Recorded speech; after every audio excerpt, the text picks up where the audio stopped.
La présence de mamelons sur les mâles semble étrange, étant donné que les mâles ne produisent pas de lait.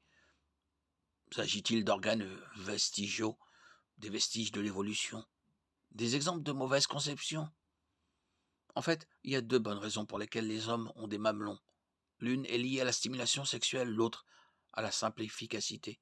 Cela peut surprendre certains, mais les mamelons masculins et féminins contiennent une grande quantité de tissu nerveux.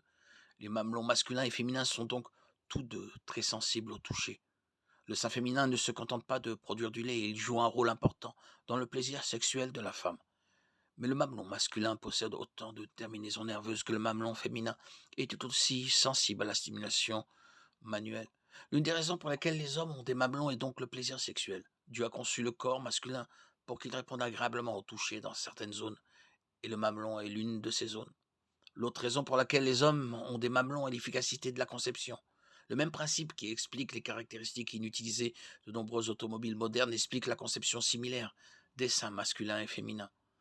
Lors de l'achat d'une voiture, vous remarquerez qu'il existe souvent plusieurs options différentes pour le même modèle.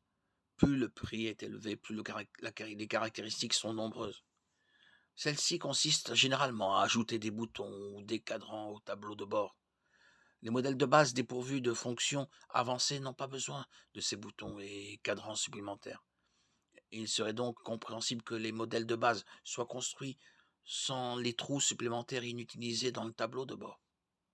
Toutefois, la fabrication de différents tableaux de bord pour le même modèle de voiture serait très inefficace.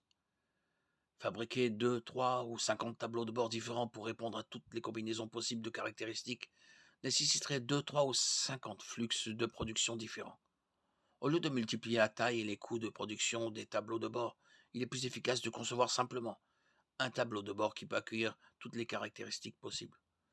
Pour les modèles offrant moins d'options, les espaces inutilisés sur le tableau de bord peuvent être comblés par des capuchons vierges.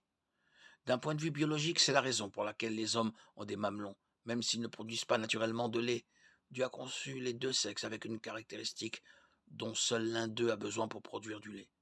L'équivalent biologique des modèles et des usines est notre génétique contenue dans notre ADN, plutôt que d'ajouter une complexité supplémentaire et le risque accru de dommages ou d'erreurs. Il est plus efficace de laisser les mamelons comme un attribut commun aux hommes et aux femmes, même s'ils ne sont pas nécessaires à la lactation chez les hommes. L'observation d'embryons humains confirme cette idée. Les fœtus masculins et féminins ont une forme identique, mais des chromosomes différents. Pendant les premières semaines suivant la conception, au début de la gestation, le fœtus commence à produire des hormones, mâles ou femelles, qui guident sa croissance à partir de ce moment-là. Les mamelons sont formés avant ce processus, un peu comme le tableau de bord d'une voiture est fabriqué avant d'être installé et avant d'avoir besoin d'options spécifiques. Les hommes ont des mamelons pour deux raisons. La conception d'une seule poitrine rend le code génétique plus simple, plus efficace et moins sujet à l'erreur.